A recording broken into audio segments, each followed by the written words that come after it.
آپ نے تو اپنے امتیوں کو یہی عقیدہ تعلیم فرمایا کہ تم نے ہر نماز کی ہر رکعت میں کیا پڑھنا ہے؟ ایاک نعبد و ایاک نستعین، اے اللہ عبادت بھی صرف تیری کریں گے اور دعا بھی صرف تجھی سے مانگیں گے۔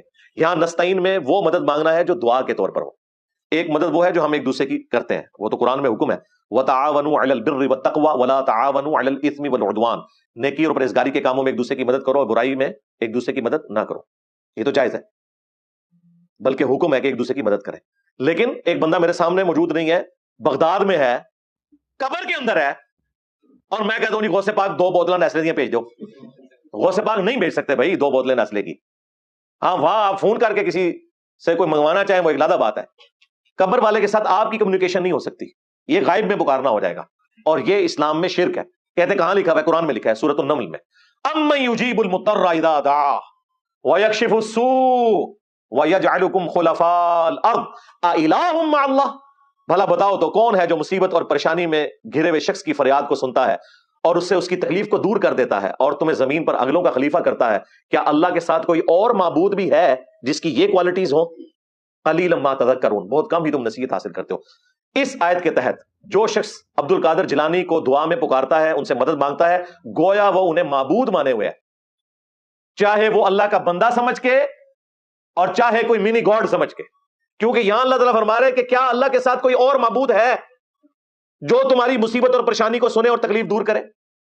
ظاہری اسباب کی نہیں بات ہو رہی، دعا کے اعتبار سے۔ یہ آپ کو کہ جی ہم روٹی امی سے مانگتے ہیں، اور مری بھی امی سے کون روٹی مانگتا ہے؟ امی سے ضرور مانگے ظاہری اسباب میں، لیکن فوت شدگان سے، اور نہیں جی وہ آخرت کی زندگی میں زندہ ہے۔ آخرت کی زندگی میں اگر زندہ ہے تو شہید کی بیوہ جو ہے وہ شہید کے مرنے کے بعد دوسرا نکاح کیوں کر لیتی ہے؟ اسے کہنا چاہیے نا میرا خامن تو زندہ ہے، میں نکاح نہیں کروں گی، کہتے نہیں او زندگی ہو رہا ہے، ہاں آئے ہونا داڑھ ڈلے، پتہ سب کچھ ہے ان کو، تھوڑا سا نا ذرا ٹھوکر مارنی پڑتی ہے تو یہ مردے زندہ ہو جاتے ہیں اللہ کے فضل سے علمی طور پہ۔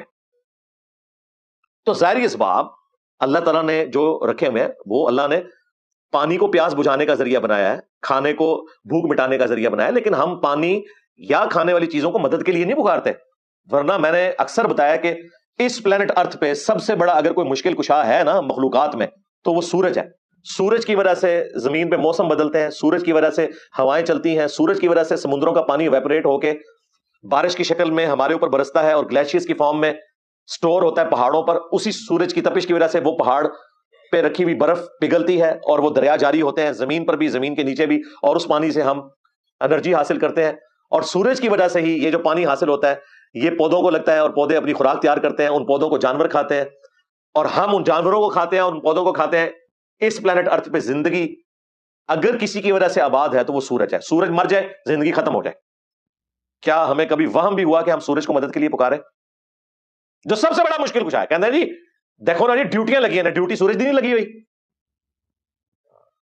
بھائی، ڈیوٹی لگی بھی ہو تب بھی پکارنا اللہ کو ہے۔ ہاں حضرت میکائیل کی ڈیوٹی ہے بارش برسانے پہ، لیکن پکارتے ہم کس کو ہیں؟ اللہ کو۔ صلاۃ الاستسقاء آئی ہے بخاری مسلم میں کہ نبی علیہ السلام بارش کے لیے نماز پڑھا کرتے تھے، اس کے بعد اللہ سے دعا مانگا کرتے تھے۔ آپ کی تو دوستی یاری تھی، آپ تو کہہ سکتے تھے اے میکائیل ذرا 2 بدل بھیجی نا ادھر، تسی تو شاہی کوئی نہیں، تواڈے بابے تو شاہی کوئی نہیں، اللہ کے محبوب ہیں صلی اللہ علیہ وآلہ وسلم۔ لیکن آپ نے اپنی امت کو یہ نہیں کہا کہ آپ نے کسی فرشتے کو پکارنا ہے، آپ کو پتا تھا کہ امت پھر تھیندے تھیندے تھیں جائے گی، اسی لیے آپ نے فرمایا دیکھنا میری شان کو اس طرح بلند نہ کرنا جس طرح نصارہ نے اپنے پیغمبر کو بڑھا دیا، میں اللہ کا بندہ اور اس کا رسول ہوں، مجھے اللہ کا بندہ اور اس کا رسول ہی کہنا، محمدن عبدہ ورسولہ۔ پھر دیکھیں اللہ تعالیٰ نے سورہ البقرہ کے اندر کیا زبردست ارشاد فرمایا، وَإِذَا سَأَلَكَ عِبَادِي عَنِّي فَإِنِّي قَرِيب، اے میرے محبوب صلی اللہ علیہ وآلہ وسلم جب بھی میرے بندے آپ سے میرے بارے میں پوچھیں تو آپ فرمائیں میں تمہارے بالکل قریب ہوں، اجیب الدعوۃ الداعی اذا دعان، ہر پکارنے والے کی پکار کو سنتا ہوں جب وہ مجھے پکارتا ہے، فَلْيَسْتَجِيبُوا لِي، لیکن ان کو بھی چاہیے کہ میرا حکم مانے اور مجھ پر ایمان لائیں جیسا کہ ایمان لانے کا حق ہے، تاکہ یہ رشد و ہدایت پا سکے۔ یہ بڑا اچھا موقع تھا کہ اللہ تعالیٰ فرماتا ہے کہ نبی جب یہ آپ سے میرے بارے میں پوچھتے ہیں تو آپ فرمائیں کہ تم بیچ میں وسیلے ڈالو، بندے پاؤ وچ، کہا سب کے قریب ہوں، ہر پکارنے والے کی پکار کو سنتا ہوں، اس سے بہتر کوئی موقع نہیں تھا۔ ادعونی استجب لکم وقال ربکم، اور تمہارے رب نے یہ کہا ادعونی استجب لکم، مجھ سے مانگو میں دعا کو قبول کروں گا. ان الذین یستکبرون عن عبادتی، بے شک جو لوگ اس عبادت میں تکبر کریں گے. دعا کو عبادت کہا، پوائنٹ ٹو بی نوٹڈ. دعا ہی عبادت ہے. کہتے ہیں جی ہم اللہ کے سوا کسی کی عبادت نہیں کرتے. بھائی جب تم شیخ عبد القادر جیلانی کو المدد کہہ کے پکارتے ہو تو تم عبد القادر جیلانی کی عبادت کر رہے ہو. کیوں؟ الدعاء هو العبادہ. جامعہ ترمذی سنن ابی داؤد میں حدیث ہے دعا ہی تو عبادت ہے. اس کے بعد حضور نے بھی یہی آیت پڑھی، وقال ربکم ادعونی استجب لکم، سورہ المؤمن کی آیت نمبر 60. تمہارے رب نے فرمایا مجھ سے مانگو میں قبول کروں گا، اور جو مجھ سے مانگنے میں تکبر کریں گے میں انہیں ذلیل و خوار کر کے جہنم میں داخل کروں گا. ہمارا رب وہ شہنشاہ ہے کہ جس سے نہ مانگا جائے تو وہ ناراض ہوتا ہے.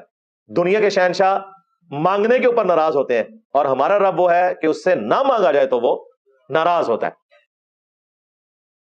اور پھر اہل تشیع کے لیے خصوصاً میں کہوں گا، کیونکہ جس طریقے سے انہوں نے اہل البیت علیہم السلام کے ناموں کے اوپر ایک شرک کا بازار گرم کر رکھا ہے، ویسے ان کے صبح شام کے اذکار میں یہ ذکر ہے اَمَّن یُجِیبُ الْمُضْطَرَّ اِذَا دَعَاهُ.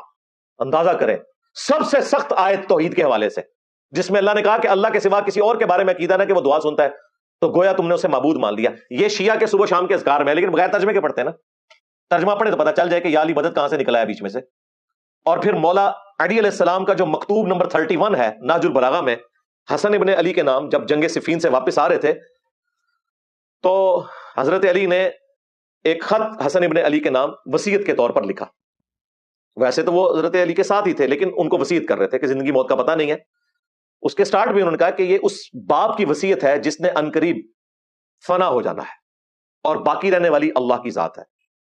بڑے رقت انگیز الفاظ ہیں، کافی لمبا خطبہ ہے. اس میں وہ کہتے ہیں اے میرے بیٹے حسن، یہ اس باپ کی وصیت ہے جس نے زندگی کے نشیب و فراز دیکھ لی ہیں، اتار اور چڑھاؤ. اب میں تجھے کچھ نصیحتیں کروں گا. اے میرے بیٹے، اس کائنات کا پیدا کرنے والا، اس کا چلانے والا، اس کا مالک ایک اللہ ہے، اور اس نے محض اپنے فضل و کرم سے ہمیں اجازت بھی دے رکھی ہے کہ ہم اس سے مانگیں تاکہ وہ ہماری دعائیں قبول کرے. مولا علی کہہ رہے ہیں یہ بھی اللہ کا کرم ہے کہ اس نے ہمیں یہ بھی اجازت دی ہے کہ اتنی بڑی ہستی میں اجازت دے رہی ہے کہ ہم اس سے مانگیں. انسان کی کیا اوقات ہے، اتنی بڑی ہستی، تاکہ میں اسے عطا کروں. مجھ سے سوال کریں تاکہ میں اس کا سوال پورا کروں. اور پھر وہ کہتے ہیں اے میرے بیٹے حسن، اللہ کی بارگاہ وہ درگاہ ہے جس نے اپنا کوئی دربان بھی مقرر نہیں کیا. تم ڈائریکٹ اس سے مانگو، اور نہ اس نے اس چیز کو مشروع ٹھہرایا ہے لازماً کہ کسی اور ذریعے سے اس کی طرف متوجہ ہو. تم اپنے رب سے ڈائریکٹ مانگو، تمہاری دعاؤں کا قبول کرنے والا ہے. اب مجھے بتائیں یا علی مدد اگر مولا علی نے خود سکھانا ہوتا تو سب سے پہلے مولا حسن اور حسین کو سکھاتے. ان کو تو وہ کہہ رہے کہ بیٹا اللہ نے کوئی دربار کا دربان بھی نہیں رکھا ہوا، تو نے اللہ ہی سے مانگنا ہے. یہ ان کے الفاظ قرآن کی اس آیت کا آپ سمجھ لیں ایگزیکٹلی اس کی ٹرانسلیشن یا ایکسپلینیشن ہے. وَإِذَا سَأَلَكَ عِبَادِي عَنِّي فَإِنِّي قَرِيبٌ أُجِيبُ الدَّعْوَةَ الدَّاعِ إِذَا دَعَانِ.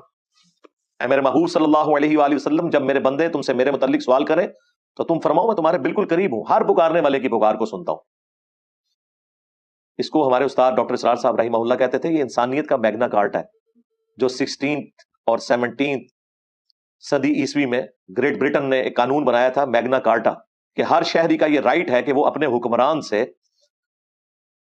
اپنی مشکلات کے حوالے سے رجوع کر سکتا ہے. اللہ تعالیٰ نے ظاہر ہے کہ حکمرانوں کو اس لیے رعایا کے اوپر حاکم بنایا کہ وہ ان کو اکاؤنٹیبل ہوں. تو اس قانون کا نام رکھا تھا انہوں نے میگنا کارٹا. تو ڈاکٹر سرار صاحب کہتے تھے کہ میگنا کارٹا گریٹ برٹن نے بنایا تھا نا، تو اللہ نے اپنا میگنا کارٹا جو ہے وہ سورہ البقرہ کی آیت نمبر 186 رکھی ہے. وَإِذَا سَأَلَكَ عِبَادِي عَنِّي فَإِنِّي قَرِيبٌ أُجِيبُ الدَّعْوَةَ الدَّاعِ إِذَا دَعَانِ. اے میرے محبوب، جب بھی میرے بندے تم سے میرے متعلق پوچھیں تو تم انہیں فرماؤ کہ میں تمہارے بالکل قریب ہوں، ہر پکارنے والے کی پکار کو سنتا ہوں جب وہ مجھے پکارتا ہے. تو یہ اللہ تعالیٰ کی کرم نوازی ہے. اسی لیے اللہ کے محبوب صلی اللہ علیہ وآلہ وسلم نے جتنی بھی دعائیں تعلیم فرمائی ہیں وہ ڈائریکٹ اللہ ہی سے مانگنے والی ہیں. پورے قرآن میں انبیاء کی دعائیں رپورٹ ہوئی ہیں، ڈائریکٹ اللہ سے مانگا ہوا ہے ربنا کے ساتھ.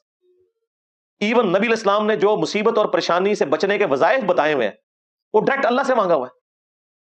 صحیح بخاری میں آتا ہے حضرت عبداللہ ابن عباس کہتے ہیں کہ تمہارے جد امجد کو جب آگ میں ڈالنے لگے ابراہیم علیہ السلام کو، تو انہوں نے اپنے رب کے حضور دعا کی تھی حسبنا اللہ ونعم الوکیل. اور تمہارے محبوب صلی اللہ علیہ وآلہ وسلم پہ بھی جب مصیبت آتی تو وہ بھی کہتے تھے حسبنا اللہ نعم الوکیل. ہم نے اللہ ہی پر بھروسہ کیا اور وہی بہتر کارساز ہے. اور یہ صرف پیغمبروں تک نہیں ہے. سورہ آل عمران میں اللہ تعالیٰ نے فرمایا کہ جب اہل ایمان کو یہ خبر پہنچتی ہے نا کہ کافر ان کے خلاف سازش کر رہے ہیں تو وہ کہتے ہیں حسبنا اللہ و نعم الوکیل. لہٰذا یہ صرف نبیوں کی دعا نہیں ہے, نبیوں نے آگے بھی یہی دعا سکھائی, اہل ایمان کی بھی, اہل البیت کی, صحابہ اکرام کی بھی دعا یہی ہے. کوئی بزرگ بابے نے بیچ میں ڈالے ہوئے. یہ میں اس لیے بتا رہا ہوں کہ ان کو نبیوں کی دعائیں بتائیں نا تو کہتے ہیں نہیں نبیوں کو تو ضرورت نہیں نا کسی اور کو ڈالنے کی, اس طرف چل پڑتے ہیں. اچھا جی, کل تک تو آپ کہہ رہے تھے حضرت آدم علیہ السلام کی توبہ جو رسول اللہ کے وسیلے سے قبول ہوئی ہے, آپ کہہ رہے ہیں نبیوں کو ضرورت ہی نہیں ہے. لو سامو, کیوں نہیں کہہ سکتے؟ قرآن میں تو حضرت آدم علیہ السلام کی دعا ڈائریکٹ ہی آئی ہوئی ہے, ربنا ظلمنا انفسنا. وہ المستدرک الحاکم میں جعلی روایت ہے, بالکل جھوٹی روایت ہے وہ, میری اس کے اوپر ویڈیوز ریکارڈ ہے. کہتے ہیں انبیاء کو تو ضرورت نہیں ہے, نچلے والوں کو. تو قرآن میں تو اللہ نے اہل ایمان کی نشانی بتائی ہے, نچلے والوں کی, کہ وہ کہتے ہیں حسبنا اللہ و نعم الوکیل. پھر جامعہ ترمذی میں حدیث موجود ہے, نبی علیہ السلام نے کہا کہ جو بھی یونس علیہ السلام کی دعا کے ذریعے اللہ کی طرف متوجہ ہو, اللہ تعالیٰ اسے محروم نہیں لوٹاتا. لا الہ الا انت سبحانک انی کنت من الظالمین. دیکھ لیں. اور نبی علیہ السلام یہ امت کو تعلیم کر رہے ہیں, ہاں یہ ذہن میں رکھیے گا. اور یہ جو حضور نے کہا نا کہ اللہ تعالیٰ محروم نہیں لوٹاتا, یہ الفاظ قرآن میں بھی ہیں, کذالک ننجی المؤمنین. ہم اہل ایمان کو بھی نجات دیں گے جس طرح یونس کو دی تھی, جو بھی یہ دعا مانگے گا. پھر آپ دیکھیں جامعہ ترمذی میں اور المستدرک للحاکم میں موجود ہے کہ نبی علیہ السلام پہ جب بھی مصیبت اور پریشانی آتی آپ اللہ کے حضور دعا کرتے, یا حیو یا قیوم برحمتک استغیث. اے خود سے زندہ ہر چیز کو تھامنے والے, میں تیری رحمت کے ساتھ تیری مدد کا سوال کرتا ہوں. الف سے پڑھیں گے یعنی حمزہ سے تو استغیث سنگولر کا سیغہ ہے, اور نون سے پڑھیں گے نستغیث تو جمع کا سیغہ ہے. دونوں الفاظ درست ہے. بلکہ المستدرک للحاکم میں تو سیدہ فاطمہ سلام اللہ علیہا کو نبی اسلام نے یہ دعا سکھائی ہے, اے میری بیٹی فاطمہ مجھ سے یہ تحفہ کیوں نہیں لے لیتی کہ صبح و شام ایک دفعہ پڑھ لیا کر, یا حیو یا قیوم برحمتک استغیث اصلح لی شأنی کلہ ولا تکلنی الی نفسی طرفۃ عین. اے خود سے زندہ ہر چیز کو تھامنے والے, میں تیری رحمت کے ساتھ تیری مدد کا سوال کرتا ہوں, میرے تمام کاموں کو تو سنوار دے اور مجھے پلک جھپکنے کے برابر بھی میرے نفس کے سپرد نہ کرنا, یعنی تو نہیں مجھے سنبھالنا ہے. تو نبی علیہ السلام نے تو گاڈ اورینٹڈ ہمیں کیا ہے. بخاری مسلم میں حدیث ہے, آپ نے کہا کہ میں تمہیں جنت کے خزانوں میں سے خزانہ دے رہا ہوں, لا حول ولا قوت الا باللہ. نہیں ہے طاقت گناہوں سے بچنے کی اور نہ ہمت ہے نیکیاں کرنے کی مگر اس کی توفیق سے, لا حول ولا قوت الا باللہ. یہ سارے وظائف میں نے صبح شام کے اذکار والے کارڈ میں بھی ڈالے ہوئے ہیں. تو مجھے بتائیں یہ لوگ کس طرف جا رہے ہیں؟ بات کہاں سے شروع ہوئی تھی؟ ابھی تو میں اس کی ساری چیزیں کور کروں نا تو شاید 2 گھنٹے اور لگ جائیں فی البدی, لیکن میرا خیال ہے جتنی میں نے خوراک دے دی ہے اتنی کافی ہے.